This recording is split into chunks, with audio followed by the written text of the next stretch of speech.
Ese viernes, cuando mi hija Rosa soltó la bomba en la comida familiar, el tenedor se me cayó del plato, literalmente. Yo estaba cortando el mole negro que mi esposa Gabriela había preparado toda la mañana. Y ahí estaba Rosa, mi hija mayor con 35 años, viviendo en San Miguel con su marido Rodrigo, diciéndome como quien no quiere la cosa que se había ido a vivir a Guadalajara sin decirme nada. No, espera, eso no fue lo peor. Lo peor fue lo que vino después. Papá, dijo Rosa mientras me miraba a los ojos, y vi que estaba nerviosa porque sus manos temblaban un poco mientras tomaba vino. Hay algo más que tienes que saber sobre ese dinero que te pedimos hace 3 meses. El que dijiste que era para arreglar el techo de la casa. Mi estómago se contrajo. Yo tenía 62 años en ese momento. Era dueño de 3 ferreterías medianas en Monterrey. Y había trabajado durante 40 años sin parar. No soy rico, pero tampoco soy un hombre pobre. Soy un hombre que construyó sus cosas con las manos, que conoce el valor de cada peso porque cada uno me costó sudor. ¿Qué dinero, Rosa? Pregunté con esa voz que uno adquiere después de gastar décadas en los negocios. La voz que no muestra emoción, aunque por dentro sientas que alguien te está apretando el corazón con un puño de hierro. Rosa miró a Rodrigo. Él bajó la vista a su plato. Eso me dijo todo lo que necesitaba saber. Cuando un hombre no puede mirar a los ojos mientras habla, es porque está escondiendo algo que sabe que me va a doler. 300,000 pesos, susurró Rosa. No fue para el techo. El silencio en esa mesa fue tan pesado que casi me ahoga. Mi esposa Gabriela dejó caer la cuchara. Nuestro hijo menor, Javier, que acababa de llegar de trabajar en la construcción, simplemente se quedó mirando a Rosa como si ella acabara de decirle que el mundo se acababa. ¿Entonces para qué fue? Pregunté lentamente. Rosa respiró profundo. Para una inversión que Rodrigo quería hacer. Un negocio de importación de equipos para construcción desde China. Él dijo que en 3 meses tendríamos ganancia y que podría duplicar el dinero. Que todo saldría bien. Miré a Rodrigo, mi yerno, que en ese momento parecía un niño pequeño esperando su castigo en la escuela. Rodrigo, dije su nombre como quien pronuncia una sentencia de muerte. ¿Dónde está ese dinero ahora? No respondió. Simplemente no respondió. Rodrigo, repetí, esta vez más fuerte, levantando la voz apenas lo suficiente para que todos supieran que había llegado al límite de mi paciencia. Te estoy preguntando por última vez. ¿Dónde está mi dinero? Se perdió, murmuró finalmente. La inversión no funcionó. El proveedor desapareció. Estafó a todo el grupo de inversionistas, no solo a nosotros. Perdimos todo. Sentí que algo se rompía dentro mío. No de rabia, de desilusión, de la profunda, ardiente, quemante desilusión de un hombre que pasó 40 años dándolo todo, siendo responsable, trabajando como un animal para construir algo que sus hijos pudieran heredar, y descubriendo que sus hijos no pensaban que era importante ni siquiera mantenerlo informado sobre lo que hacían con su dinero. Me levantó de la mesa sin decir una palabra. Fui a mi estudio, cerré la puerta y me quedé ahí, sentado en la oscuridad sin encender ni una sola luz. Esa noche no dormí.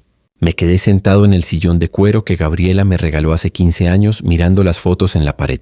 Fotografías de la familia en mejores tiempos. De Rosa cuando era pequeña, cuando me traía flores del jardín y me decía papá eres el mejor hombre del mundo. De Javier en su graduación, tan orgulloso, tan lleno de sueños. De Gabriela el día de nuestro aniversario 25, cuando todavía sonreía con los ojos, no solo con la boca. ¿Cuándo cambió todo? ¿En qué momento mis hijos dejaron de verme como un padre y empezaron a verme como una máquina dispensadora de dinero? A la mañana siguiente, antes de que saliera el sol, fui a mi oficina en la Ferreterías Principal. Llamé a mi contador, don Arturo, un viejo amigo que conocía mis números mejor que yo mismo. Don Arturo, le dije por teléfono, necesito que hagas algo por mí, hoy. ¿Qué pasa, don Vicente?, preguntó. Podía escuchar la preocupación en su voz. En 40 años de trabajar juntos, pocas veces me había escuchado así. Necesito que revises todas las tarjetas de crédito que he dado a mis hijos. Todas. Y hoy mismo voy a cancelarlas. Todos los accesos a mis cuentas, todo. También necesito que hagas cambios en mi testamento. Hubo un silencio largo en la línea. ¿Estás seguro, don Vicente? Son tus hijos. Precisamente porque son mis hijos, corté. Necesito hacer esto. Y don Arturo, esto tiene que estar hecho antes de las 3 de la tarde. ¿Puedes hacerlo?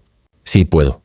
Pero Vicente, ¿no crees que deberías hablar primero? Ya hablé suficiente. Ahora es mi turno de hablar con acciones. Colgué el teléfono. Esa tarde mi teléfono comenzó a sonar. Una llamada tras otra. Rosa primero, preguntando con voz de pánico si era verdad que su tarjeta de crédito había sido cancelada. Luego Javier, quien por alguna razón también tenía acceso a una de mis tarjetas. Después Rosa de nuevo, esta vez más furiosa, diciendo que esto era una traición, que yo no tenía derecho a hacer eso. No contesté ninguna llamada. En la noche, Gabriela entró a mi estudio sin tocar. Se sentó frente a mí, al otro lado del escritorio, y me miró con esa mezcla de amor e incomprensión que solo una esposa de 35 años puede tener. ¿Sabes qué hizo Rosa?, preguntó con voz tranquila. No, respondí, aunque lo sabía. Fue a la casa de su madre. Ah, eso. Su madre. La exesposa de Rosa, mi primera esposa, con quien tuve a Rosa y a Javier antes de casarme con Gabriela hace 20 años. Una mujer que nunca aprobó mis negocios, que siempre dijo que yo era un pendejo por trabajar tanto, que nunca estaba en casa. Tal vez tenía razón. ¿Qué le dijo? Pregunté. Que eres un monstruo. Que después de todo lo que hiciste por esos niños, los traicionaste. Que les cortaste el dinero como si fueran extraños. Gabriela se acercó. Extendió su mano y me tocó la cara con una suavidad que contrastaba terriblemente con el caos que tenía dentro. Pero yo quería que supieras, continuó, que tu hija mentía, que ella sabe perfectamente por qué hiciste lo que hiciste. Porque cuando salimos de compras el martes, Rosa me dijo que Rodrigo había metido el dinero en ese negocio sin decirle completamente. Que ella misma estaba furiosa cuando se enteró. Que lo confrontó, pero que prefería venir aquí y hacer que tú fueras el malo de la historia en lugar de enfrentar a su marido. Me quedé en silencio. ¿Sabe Javier?, pregunté. Javier sabe todo. Javier siempre sabe todo. Pero Javier es un cobarde que prefiere no decir nada para no ser visto como desleal con su hermana. Esa noche me emborraché. No mucho. Lo suficiente para adormecer el dolor, pero no lo suficiente para olvidar. Me tomé una botella de mezcal, el que había guardado hace años para una ocasión especial, y me di cuenta de que no había ocasión especial que valiera la pena. La vida es la ocasión especial. Y la estaba desperdiciando preocupándome por gente que no me preocupaba por mí. A la mañana siguiente me afeité, me duché, me puse una camisa limpia y fui al trabajo como si nada hubiera pasado. Mis empleados notaron la diferencia. Don Vicente, dijo mi gerente Luis, se ve como si estuviera en paz. Lo estoy, respondí. Y era verdad. Había llegado al fondo del pozo y descubierto que no era tan profundo como pensaba. Había cosas que podía controlar. Mi dinero, mi tiempo, mi dignidad, mis negocios. Mis hijos eran otra cosa. Esa noche, Rosa se presentó en mi casa sin avisar. Llegó alrededor de las 8 de la noche cuando ya estábamos cenando. Gabriela estaba conmigo, nuestros platos humeantes sobre la mesa, y vi a Rosa a través de la ventana mirando hacia adentro como una niña pequeña que acaba de perder a sus padres. Gabriela se levantó para abrirle la puerta. ¿Puedo hablar con papá?, preguntó Rosa, y por primera vez en años su voz no tenía ese tono de exigencia que había adquirido. Sonaba pequeña. Sonaba asustada. Claro que sí, dije desde la mesa. Siéntate. Rosa se sentó enfrente de mí. Gabriela desapareció discretamente hacia la cocina. Papá, comenzó Rosa. Lo siento. Debería haberme asegurado de que Rodrigo hiciera las cosas correctamente. Debería haberte dicho la verdad desde el principio. Yo estaba asustada. ¿Asustada de qué? De que te enojaras. De que me dejaras de querer. De que pensaras que soy una fracasada. Rodrigo es un fracasado, no yo. Pero termino siendo cómplice de su fracaso porque no tengo el valor de enfrentarlo. Me recosté en mi silla, estudiando a mi hija, a esta mujer que salió de mi cuerpo, que nació con los ojos cerrados y lloró su primera noche en el mundo porque tenía hambre. Ahora estaba aquí, adulta, asustada, buscando mi aprobación como si tuviera 5 años. ¿Sabes cuál es la diferencia entre un hombre y un niño, Rosa?, pregunté. No, respondió limpiándose las lágrimas. Un hombre se enfrenta a las cosas. Un niño espera que alguien más las arregle por él. Tú has estado siendo una niña durante mucho tiempo. Y yo, como un tonto, he estado alentándote a hacerlo. Dándote dinero, resolviendo tus problemas, siendo el que siempre limpiaba el desorden. ¿Entonces ya no me amas?, preguntó. Y esa pregunta fue como un puño al estómago.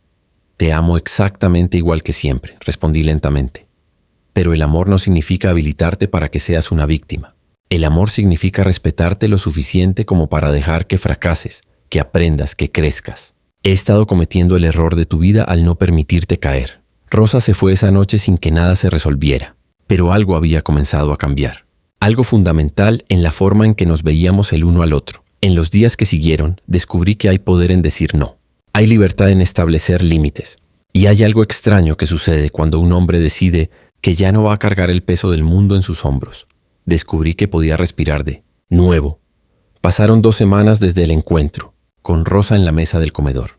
14 días en los que mi vida tomó un giro que nunca esperé. No era un giro hacia la venganza, como algunos podrían pensar.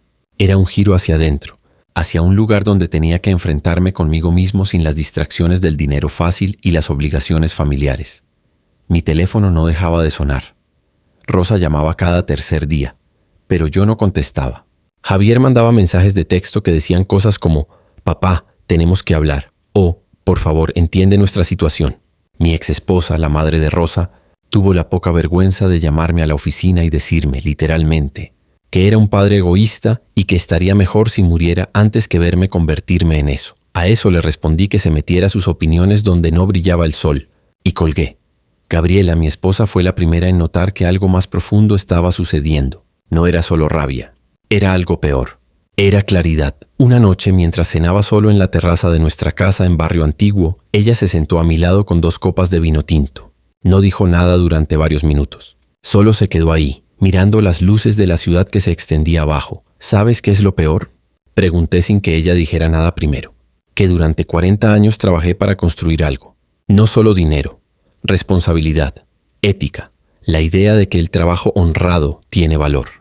Y la lección que mis hijos aprendieron es que pueden vivir sin trabajar mientras papá está ahí para rescatarlos.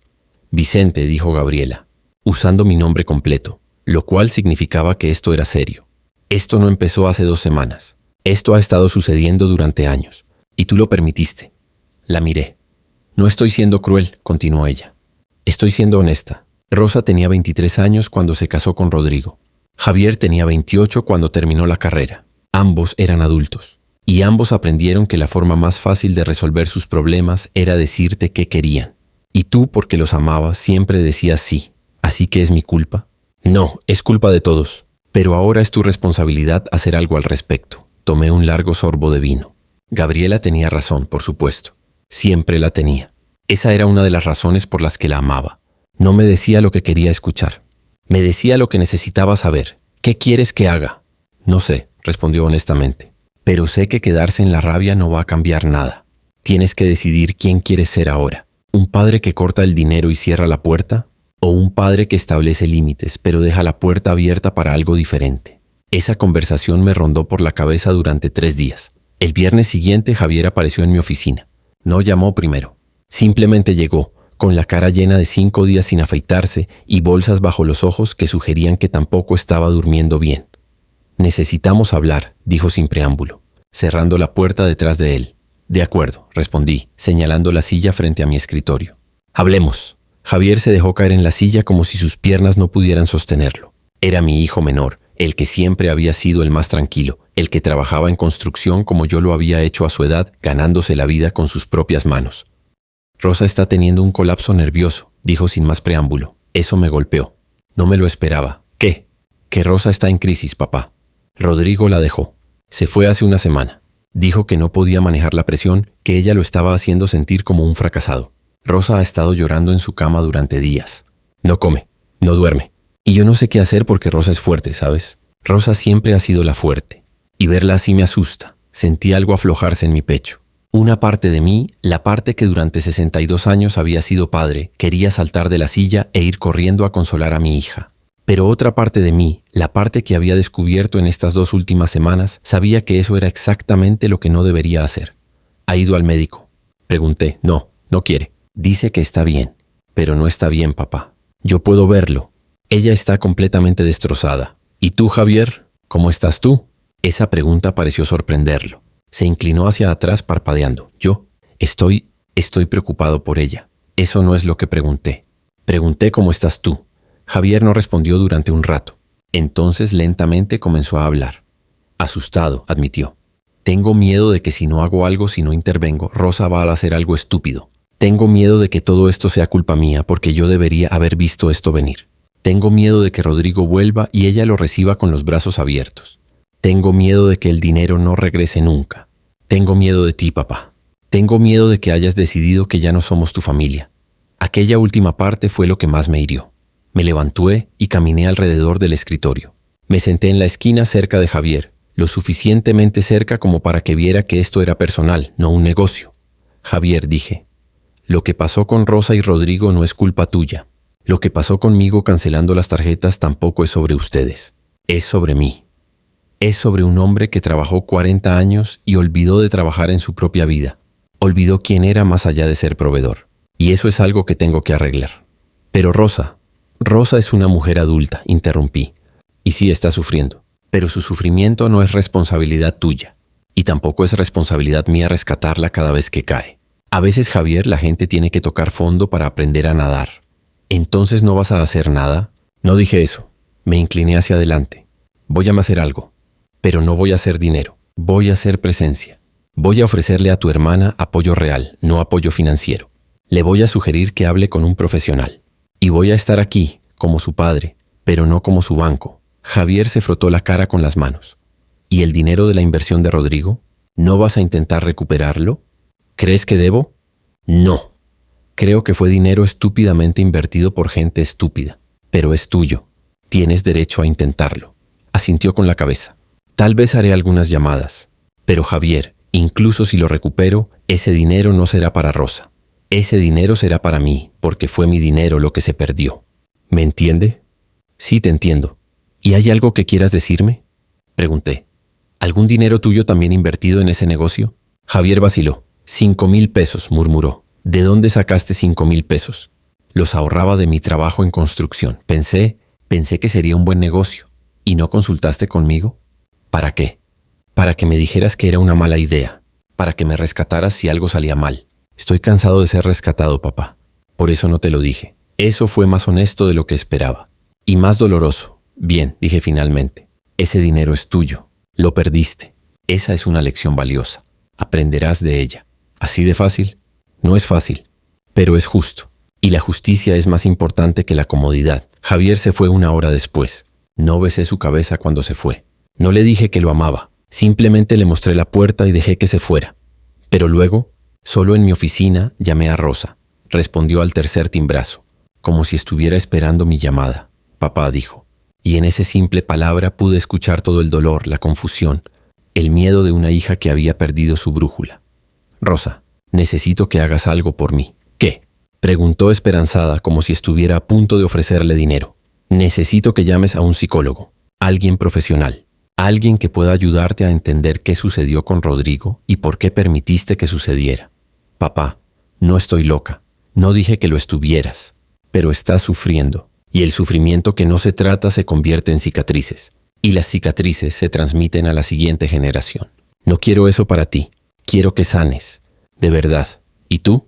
Preguntó Rosa, su voz quebrándose. ¿Qué hay de nosotros? Vamos a estar bien, Rosa, pero tenemos que estar bien primero como individuos. Entonces podremos volver a ser una familia. Pero ahora no. Ahora necesitamos espacio. ¿Cuánto espacio? El que sea necesario. Colgué el teléfono y dejé que mis palabras se asentaran en el silencio de mi oficina. Esa noche Luis, mi gerente, me invitó a tomar una cerveza después del trabajo. Era algo que hacíamos ocasionalmente, pero no con frecuencia. Fuimos a una cantina cerca de la ferrería, una de esas cantinas viejas donde los hombres vienen a hablar sin filtro.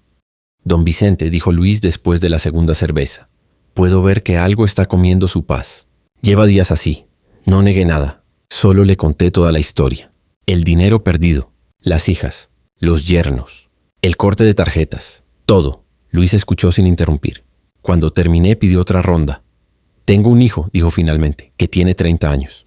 Vive en Estados Unidos, trabaja en una fábrica de coches. Me llama cada domingo, pero solo para decirme que necesita dinero para esto o para aquello. Hace 2 años mi mujer enfermó. Cáncer. ¿Y sabe quién estuvo aquí? No él. Estuvo su hermana, sus primos, sus tías. Pero no él. Tomó un sorbo largo de su cerveza. Mi mujer murió hace 1 año. En el funeral mi hijo lloró como nunca lo había visto llorar. Me pidió perdón. Me dijo que había sido un egoísta. Y yo, porque es mi hijo, porque lo amo, le dije que está todo bien. Le envié dinero para que viniera. Le recibí con los brazos abiertos. ¿Y ahora? Pregunté. Ahora me pide más dinero que antes. Porque ahora sabe que cuando dice la palabra mágica, papá, me arrepiento, yo derrito como mantequilla. Guardó silencio un momento. Lo que usted está haciendo, don Vicente, eso es lo que yo debería haber hecho hace 2 años. Es lo que debería hacer ahora. Pero es muy tarde. Ya creé el monstruo. Ahora tengo que vivir con él. Esa conversación me persiguió durante días. 1 semana después recibí una llamada de Rosa. Me informó que había hecho una cita con una psicóloga, que había estado yendo cada martes durante 2 semanas, que estaba aprendiendo cosas sobre sí misma que nunca había querido ver. No la felicité. Solo dije, bien, y cambié de tema. Pero luego, cuando colgué, Gabriela me encontró en el estudio. ¿Cómo está?, preguntó. Está intentando, respondí. Eso es suficiente por ahora. Gabriela me besó en la frente. La única forma que había aprendido a demostrar aprobación sin cruzar la línea hacia lo emocional. 2 semanas después organicé una cena. Una cena donde invité a mi exesposa, la madre de Rosa, directamente a la casa. No para una reconciliación, para una confrontación. Se presentó a las 8 de la noche, una mujer de 60 años que alguna vez fue hermosa, pero que el tiempo y la amargura habían desgastado. Su nombre era Soledad. Y mira qué irónico es el nombre de una mujer que pasó 30 años diciéndome que mi problema era que trabajaba demasiado. Vicente, dijo cuando le abrí la puerta. No esperaba. Que vinieras aquí porque sí, interrumpí. Lo sé, siéntate. Gabriela había preparado comida. Nos sentamos alrededor de la mesa. Soledad incómoda, Gabriela tranquila, yo calculador. Soledad, comencé. Hace 35 años nos divorciamos. Hace 35 años dijiste que no podías vivir conmigo porque trabajaba demasiado, que era un hombre obsesionado con el dinero, que mis hijos merecían mejor padre. Vicente, no es necesario... Déjame terminar, interrumpí. Dijiste esas cosas y durante años creí que tenías razón. Creí que lo que querías era que pasara más tiempo con los niños, que fuera más presente. Así que cuando Rosa y Javier crecieron, decidí darles todo lo que tú dijiste que querías. Tiempo, atención, dinero. Sin preguntas, sin condiciones. ¿Y cuál es tu punto? Mi punto, dije lentamente, es que en realidad nunca quisiste que fuera un mejor padre. Quisiste poder decir que era un mal padre para poder sentirte mejor contigo misma. Porque si yo era un buen padre, entonces las cosas que no funcionaron entre nosotros eran responsabilidad tuya también. Soledad se levantó de la mesa. No voy a quedarme aquí para ser insultada. Siéntate, dijo Gabriela. Con una voz tan afilada que Soledad obedeció automáticamente. Lo que Vicente está tratando de decirte, continuó Gabriela, es que en los últimos años nuestras hijas hemos visto la forma en que hablaste sobre su padre, cómo lo juzgaste, cómo lo culpaste. Y ese juicio se filtró en la forma en que ellas lo ven, no como un padre, como un cajero automático. Eso no es justo, comenzó Soledad. La vida no es justa, respondí, pero la verdad lo es. Y la verdad es que tú sabías exactamente lo que estabas haciendo cuando hace 2 semanas llamaste para decirme que era un monstruo por cortar el dinero. Sabías que me haría culpa. Sabías que esa culpa sería un arma que podrías usar contra mí. Soledad se levantó de nuevo, pero esta vez no comió que detenerla. Simplemente se fue. Esa noche, cenando solo con Gabriela, sentí algo que no había sentido en años. Paz. No la paz de la complacencia. La paz de haber dicho la verdad, incluso cuando fue desagradable. La paz de dejar de pretender que sus problemas eran mis responsabilidades. ¿Crees que volverá?, preguntó Gabriela mientras limpiaba los platos. No, respondí. Y está bien que no lo haga. 3 meses después de esa cena con Soledad, la vida se estabilizó de una manera que no esperaba. No fue una calma completa. Fue más bien como el mar después de una tormenta, cuando las olas todavía son grandes, pero al menos ya sabes de dónde vienen. Rosa seguía yendo a terapia. Me lo contó una tarde cuando se presentó sin avisar en la ferrería.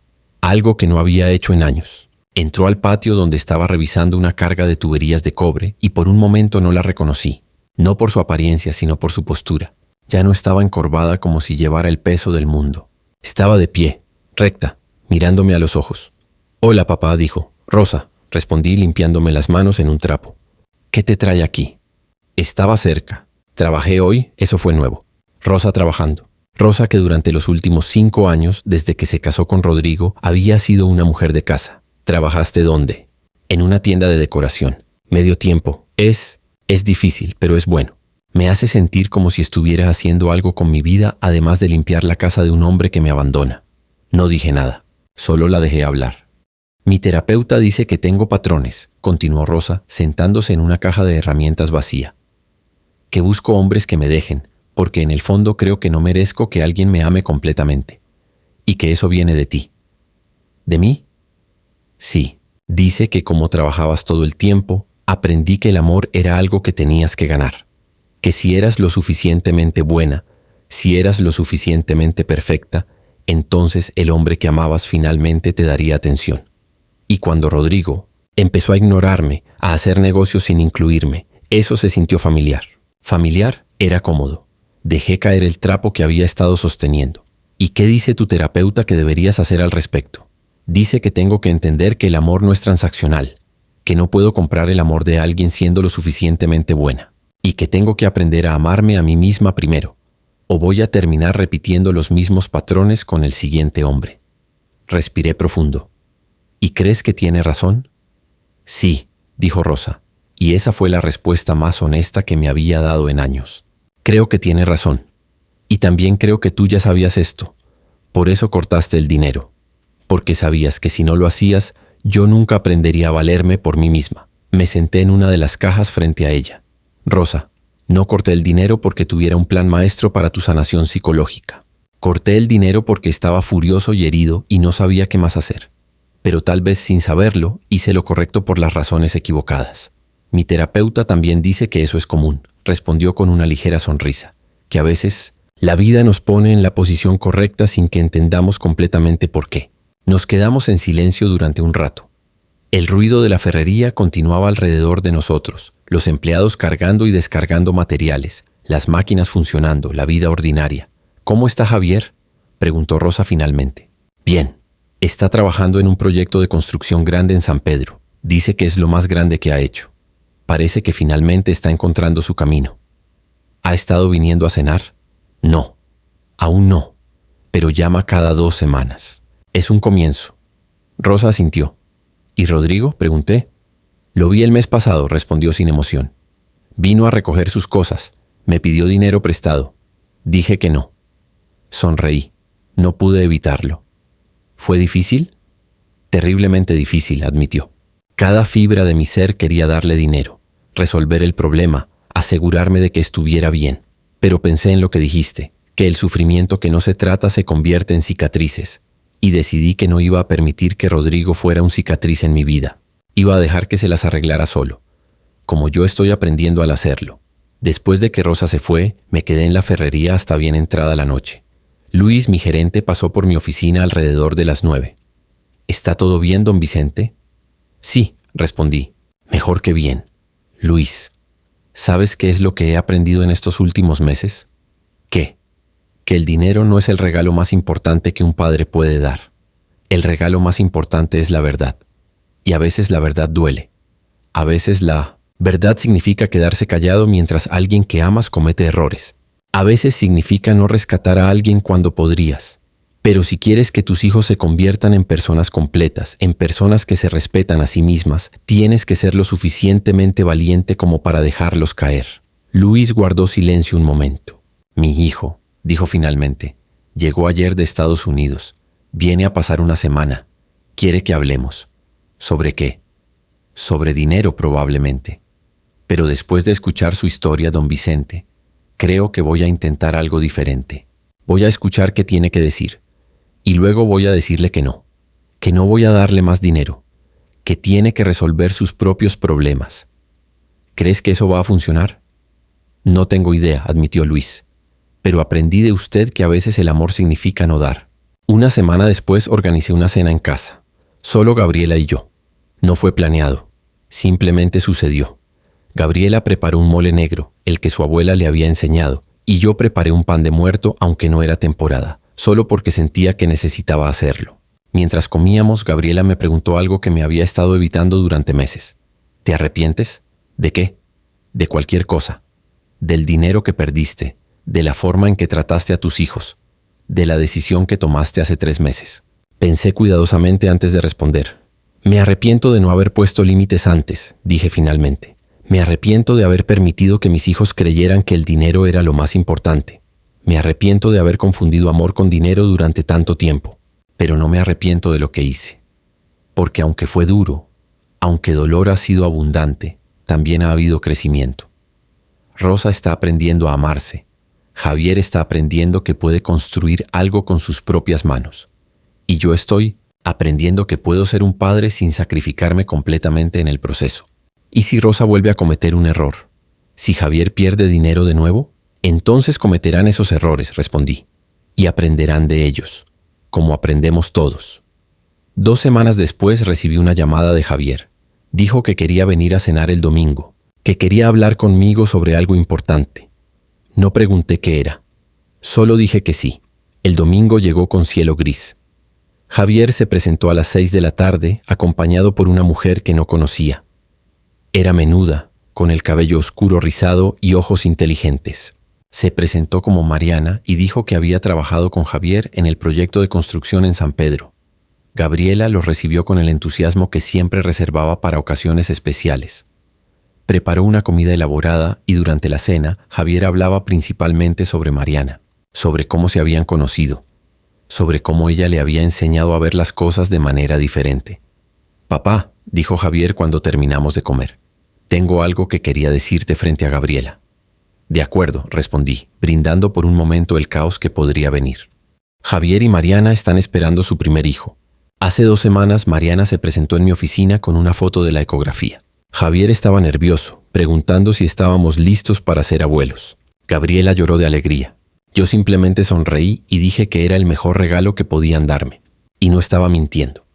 Pero la historia más sorprendente es la de Javier con su padre.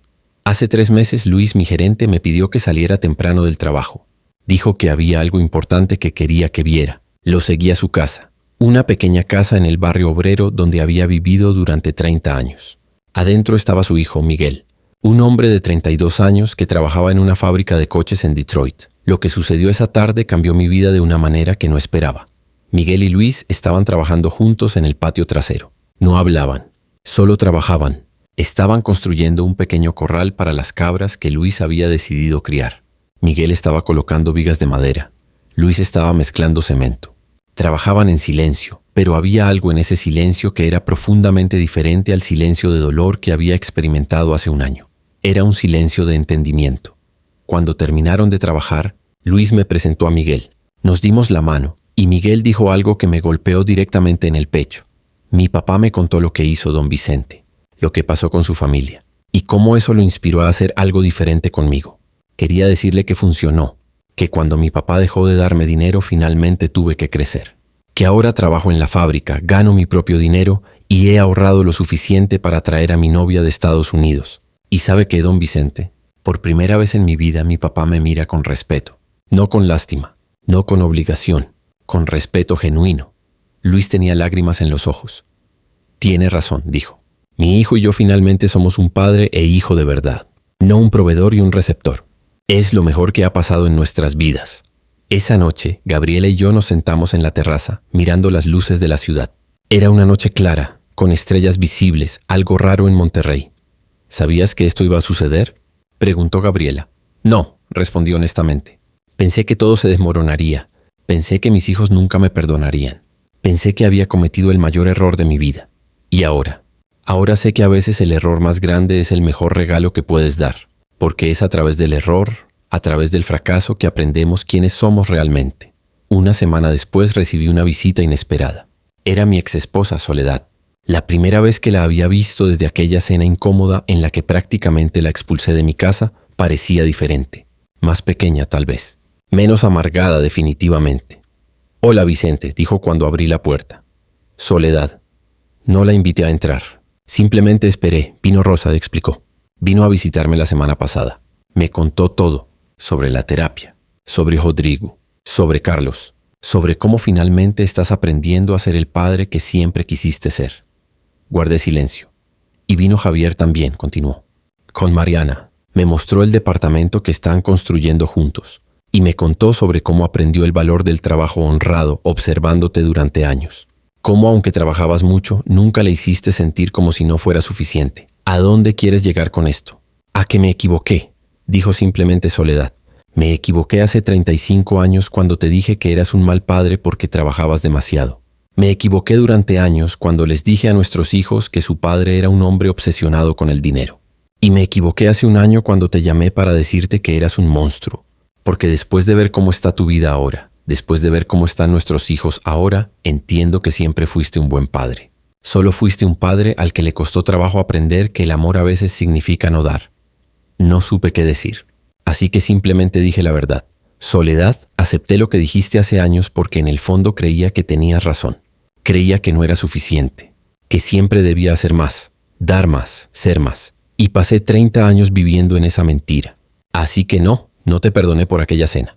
Pero te perdono por todo lo que vino antes. Porque aunque fue doloroso, fue necesario.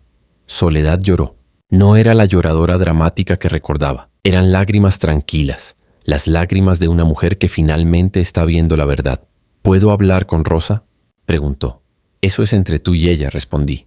Como debe ser. Después de que Soledad se fue, Gabriela me preguntó si estaba bien. Estoy mejor que bien, respondí. Estoy en paz. Y era verdad. 2 meses después organicé algo que no había hecho en años. Una reunión familiar masiva. No solo mis hijos, también mis hermanos, mis primos, gente que no había visto en años. Alquilé un salón en un restaurante en el centro de Monterrey y durante una noche entera mi familia se reunió. Rosa vino con Carlos y sus nuevos hijos. Javier vino con Mariana y juntos anunciaron que el bebé sería una niña. Soledad vino, se sentó en una mesa con Gabriela y juntos pasaron la noche hablando sobre las vidas que habían vivido, los errores que habían cometido y cómo finalmente estaban encontrando paz en sus vidas. Durante la cena me paré para hacer un discurso, algo que no había planeado, simplemente salió de mí. Familia, comencé mirando alrededor de la sala. Hace 1 año y medio experimenté lo que pensé que era el peor momento de mi vida. Mis hijos me mintieron, mi dinero desapareció, mi familia se desmoronó y en mi rabia hice algo que parecía destructivo. Corté el dinero, establecí límites, exigí respeto, hice una pausa, pero eso no fue lo peor que pasó. Lo mejor que pasó fue que mis hijos finalmente tuvieron que enfrentarse a la verdad de quiénes eran sin dinero, sin mi apoyo constante, y descubrieron que eran más fuertes de lo que jamás habían imaginado. Miré a Rosa, luego a Javier.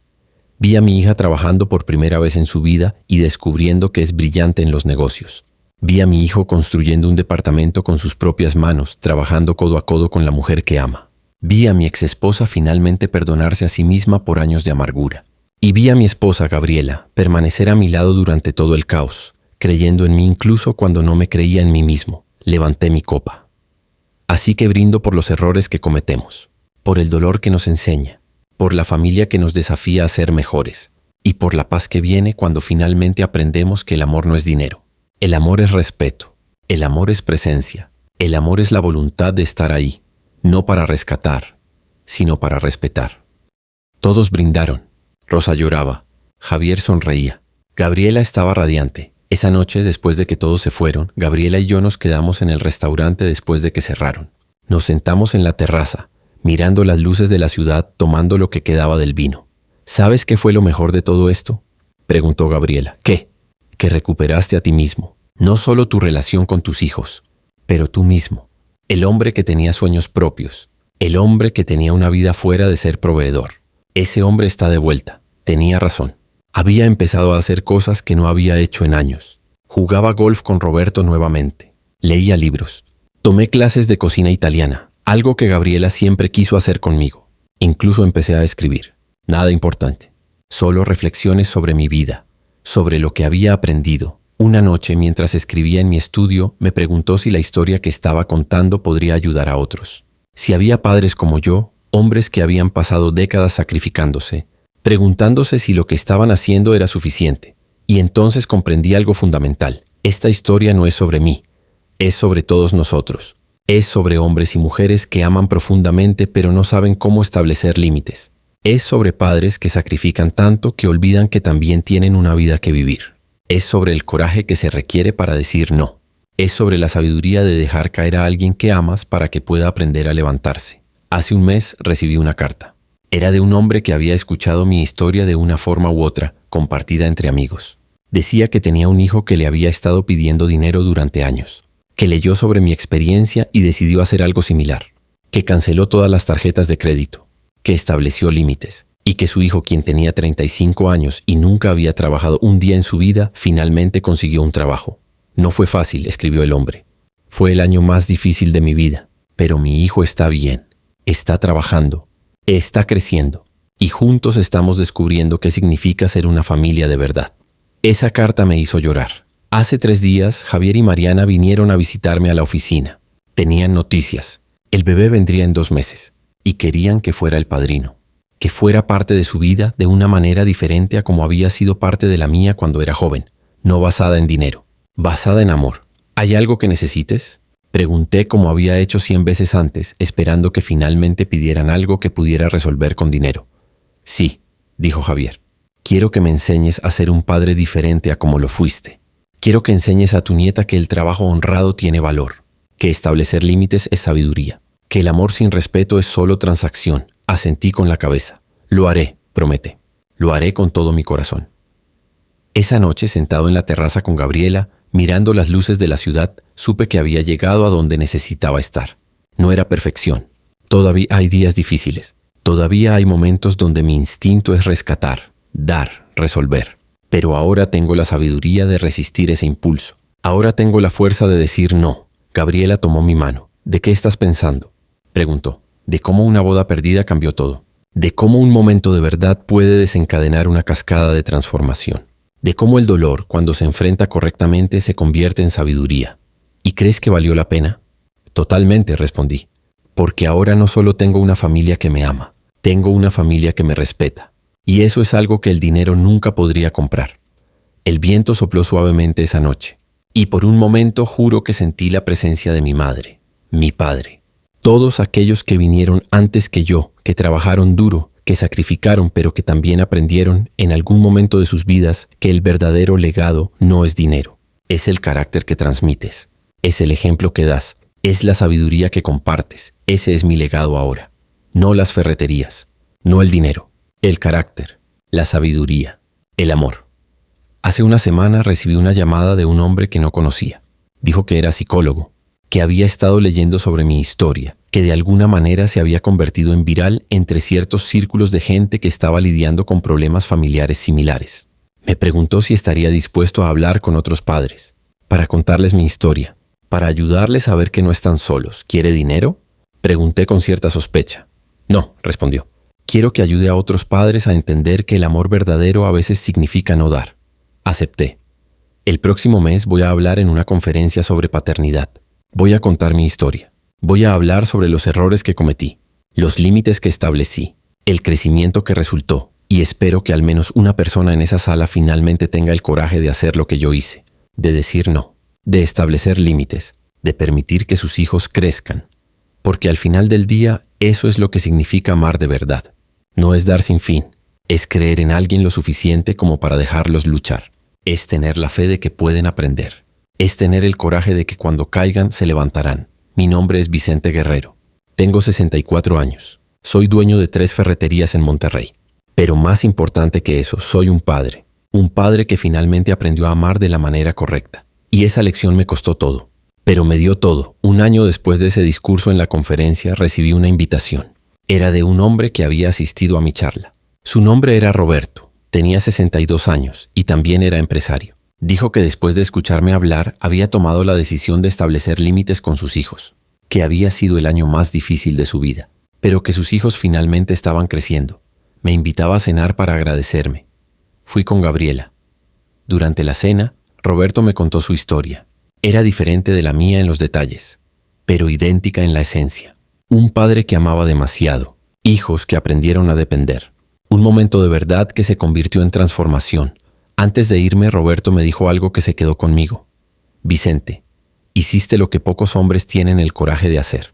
Admitiste que estabas equivocado. Cambiaste. Creíste que tus hijos podían ser mejores. Y tenías razón. Ahora quiero hacer lo mismo.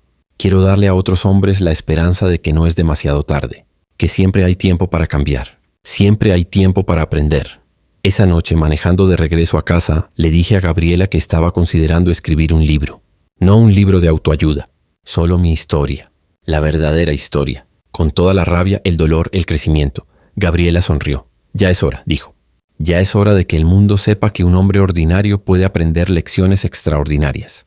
Y aquí estamos, yo escribiendo, tratando de capturar los momentos que cambiaron mi vida, los momentos que me convirtieron de un hombre que solo sabía dar dinero, a un hombre que aprendió a dar amor de verdad. Es una historia simple. Pero es mi historia, y espero que de alguna manera ayude a alguien más a encontrar su propio camino hacia la paz, el crecimiento y la sabiduría que solo viene cuando finalmente aprendes a establecer límites y amar de la manera correcta. Porque al final eso es lo que todos queremos. Amar y ser amados, ser respetados, ser vistos por quienes realmente somos, no por lo que podemos dar. Y esa, amigos, es la verdadera riqueza de la vida.